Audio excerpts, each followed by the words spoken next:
പൊന്നപ്പച്ചേട്ടാ എല്ലാരെയും വിളിച്ചോ, ഇന്ന് എന്റെ വക മേളക്കാരെയും വിളിച്ചോ, ഒന്ന് കൊഴുക്കട്ടെ. എൻ്റെ 5 വയസ്സുള്ള മോളുടെ കയ്യിൽ നിന്ന് വെള്ളം എൻ്റെ ഫോണിലേക്ക് വീണ്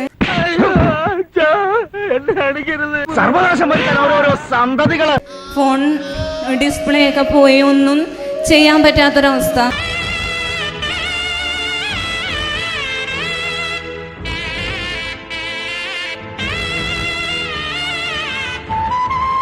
നമ്പറെല്ലാം ഫോണിൽ സേവ് ചെയ്തിട്ടേക്കണോണ്ട് ഒന്നും നമ്പർ കാണാതെ ഒന്നും അറിയില്ല. Made in China.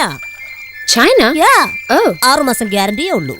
എന്റെ ഇല്ലാത്ത ബുദ്ധിയിൽ ഒരു ഐഡിയ തോന്നുന്നുണ്ട്. ബുദ്ധിമുട്ടായപ്പോ ഞാൻ വെള്ളം വീണ ഉടനെ തന്നെ ഫോൺ തുടച്ച് വെയിലത്ത് കൊണ്ടുപോയി വെച്ച് എങ്ങനെയുണ്ട് എന്റെ ബുദ്ധി കൊണ്ട് ഉപ്പിലിട്ട് വെക്കും. എന്നിട്ട് ഞാൻ കൃപാസനം പത്രത്തിൽ ഫോൺ പൊതിഞ്ഞ ഒരു ദിവസം മുഴുവൻ മാതാവിന്റെ രൂപത്തിന് മുമ്പിൽ വെച്ച് പ്രാർത്ഥിച്ചു.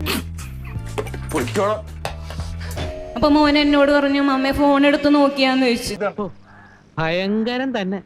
മോനെടുത്ത് ഫോൺ നോക്കിയപ്പോ ഒരു കുഴപ്പമില്ല, ഫോൺ നന്നായിട്ട് വർക്ക് ചെയ്യണുണ്ട്.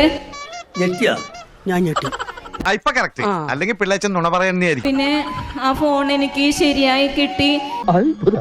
കൂടാതെ പുതിയൊരു ഫോൺ മാതാവ് എനിക്ക് നൽകുകയും ചെയ്തു. അയ്യോ, അങ്ങനെ പറഞ്ഞൂടാ, പിന്നെ ഞാൻ എന്തിനു വന്ന?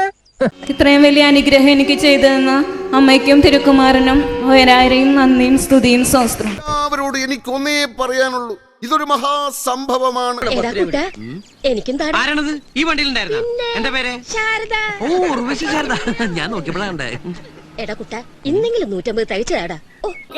ഇന്നത്തെ വീഡിയോ നിങ്ങൾക്ക് എല്ലാവർക്കും ഇഷ്ടപ്പെട്ടെന്ന് കരുതുന്നു. ഇഷ്ടപ്പെട്ടെങ്കിൽ ലൈക്ക് ചെയ്യുക, ഷെയർ ചെയ്യുക, സബ്സ്ക്രൈബ് ചെയ്യുക.